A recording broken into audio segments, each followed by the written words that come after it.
Setelah saya mengamati video-video Patus Allegro, bahkan sampai 5 bulan sebelumnya begitu, saya terkejut.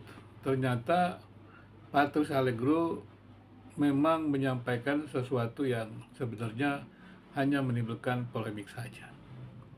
Patus Allegro tidak berniat mungkin untuk bisa membangun sebuah hubungan dialog yang baik, atau memang sengaja untuk menyesat-nyesatkan, membidat-bidatkan, tapi sayangnya tanpa sebuah argumen yang memadai. Saya tidak tahu apakah kemampuan argumen Patus Allegro ini begitu minim, meskipun dia mengakui bahwa dia hanya punya kemampuan untuk asumsi-asumsi saja. Tapi lucu sekali, asumsi-asumsi yang dia buat itu tidak ada keselarasannya. Dan saya akan menguraikan hal-hal yang perlu Patus Allegro pikirkan sendiri, dan juga umat Katolik yang mendengarkannya, supaya jangan sampai orang-orang cerdas, anak-anak cerdas zaman ini mentertawakan pernyataan-pernyataan Patus Allegro itu. Patus Allegro, saya membaca dalam video-videonya, dia bisa menjelaskan segalanya. Dan menjelaskannya dengan segalanya, bukan dengan yang namanya adalah tradisi daripada Katolik. Jadi dia bukan sedang membacakan sejarah Katolik, karena dia kan membaca sejarah harus ada dasarnya. Artinya begini, waktu dia membaca sejarah, itu membaca itu menafsir. Ketika dia menerangkan, dia harus juga menjelaskan apa yang dia baca, dia mengerti tentang bagian itu benar. Caranya bagaimana? Dia membandingkan dengan pandangan romo-romo lain, uskup-uskup yang ada. Nah, apakah ada koherensi pernyataan Patus Allegro dengan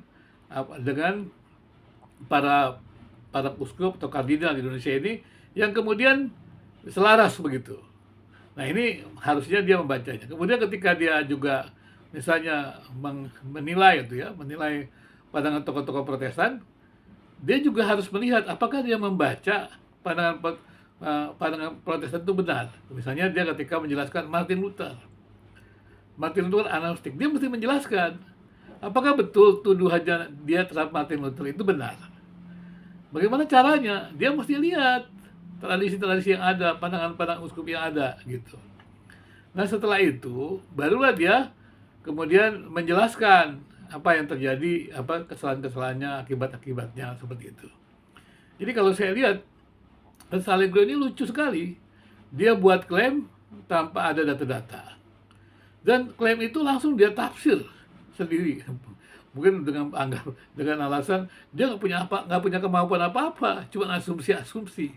Tapi yang nggak begitu berasumsi, berpikir nggak seperti itu, meneliti nggak seperti itu, begitu ya. Ya, jadi mengajar juga nggak seperti itu, berbahaya itu. Karena nanti yang dengar juga akan mengkonstruksi lagi gitu. Jadi ketika saya mendengar dari banyak orang-orang yang apologet, bahkan orang-orang di video-video lain yang mendengar Patus, mereka langsung sepertinya emosi. Bahkan ketika dia membuat definisi, dia definisi semaunya saja gitu. Wah, Yesus tidak membaca Alkitab. Terus yang pendukungnya, ya memang pada waktu itu belum ada Alkitab gitu kan. Jadi jadi yang dilakukan debat khusus dan lucu sekali gitu. Dan yang menjelaskan bahwa Patus Allegro mengatakan begitu oleh pendukungnya juga nggak punya penjelasan. Saya memahami Patus Allegro maksudnya apa. Ya dia nggak jelas. Harusnya tidak boleh begitu. Harusnya dia tanya dulu. Kalau dia memahami, mana data-datanya kan gitu. Nah, kemudian dia bandingkan dengan orang lain, tokoh lain gitu. Itu namanya sebuah penelitian gitu. Tidak asal bunyi begitu. Makanya kalau kita lihat debat-debat ataupun yang disebut polemik ini lucu sekali. Jadi yang saya perhatikan adalah Patus Allegro ini dengan pendukung-pendukungnya, maafkan saya nih, saya nggak tahu pendukung siapa, cuma hanya menimbulkan polemik-polemik saja gitu. Dan ini kan menurut saya tidak baik untuk umat Katolik sendiri gitu. Bukan hanya untuk Protestan, untuk Katolik sendiri tidak baik ya. Saya nggak tahu apakah dia kena disiplin atau tidak. Ya mungkin perlulah ada pengarahan sedikit gitu. Karena serangan-serangannya itu ya menunjukkan ternyata saya sangat menghormati lah Katolik. Tapi begitu membaca Patus Allegro, saya jadi bingung. Kok kemampuannya begitu lemah seperti itu. Jadi saya berharap Ya, Lestari Guru tidak perlulah melanjutkan bahasan-bahasan yang Anda tidak mampu. Bicaralah yang Anda tahu gitu. Jangan semua Anda baca sejarah siapapun Anda baca. Sehebat apa sih kemampuan Anda membaca itu begitu ya. Jadi jangan terlalu yakin diri lah ya. Sekaligus tahu segalanya gitu. Dan tahu segalanya jadi repot. Jadi Anda menafsir sembarangan aja gitu. Ya, Anda menyerang orang lain nafsir sembarangan, ya ternyata Anda sendiri juga begitu. Jadi kita bingung, ini gimana Anda mau menyatakan sebuah kebenaran? Anda sendiri juga buat klaim, kemudian juga argumentasinya nggak ada koherensinya. Di mana kebenarannya? Kalau kita buat sebuah pernyataan kebenaran, misalnya induktif, artikel Martin Luther begini, tulislah ini dia buktinya, ini buktinya, kemudian jelaskan bukti-bukti ini koherensi dengan klaim saya. Kemudian Anda membuat deduktif, bisa, langsung aja. Anda membuat, misalnya Martin Luther agnostik. Nah, kemudian bukti-buktinya mana gitu. Terus setelah bukti-buktinya Anda, jelaskan pandangan tokoh lain bagaimana. Pandangan uskup-uskup lain bagaimana. Baru itu namanya klarifikasi, Pak. Ya. Nah, baru bisa dikatakan pernyataan atau klaim parsial itu teruji. Jadi itu namanya deduktif, itu ya menguji begitu. Anda membangun sebuah pemahaman ya tentang seseorang, diklarifikasi juga harusnya, yaitu diuji, yaitu dengan pandangan-pandangan lain. Ya saya berharap ya kita tidak perlu lah ya debat kusir yang seperti itu. Dan saya juga tidak ingin menanggapi terlalu jauh. Demikian juga ketika dia menyerang tentang pluralisme, ya serangannya begitu-begitu aja gitu tentang saya, langsung tidak berubah. Oh, relativisme, interpretisme.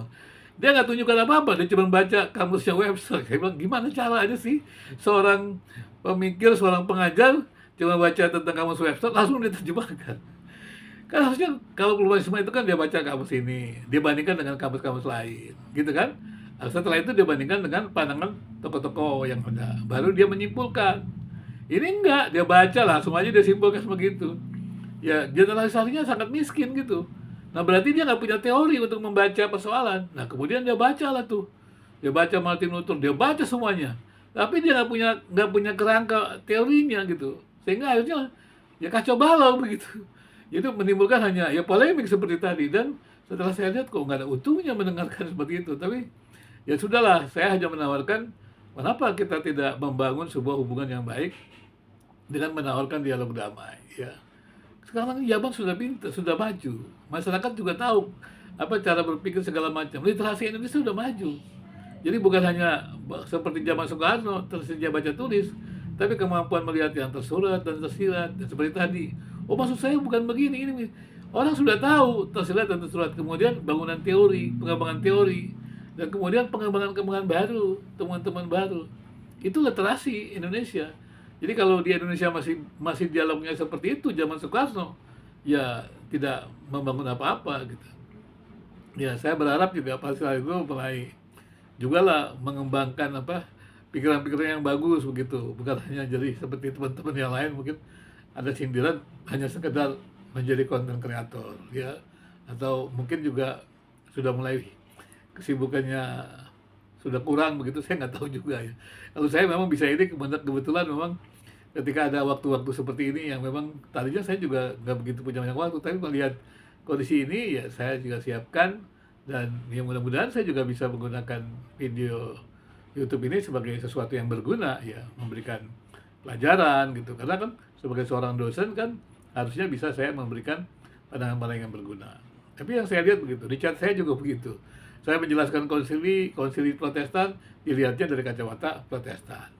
Terus saya melihat konsili Protestan, siapa pemimpinnya? Saya udah bilang sinode.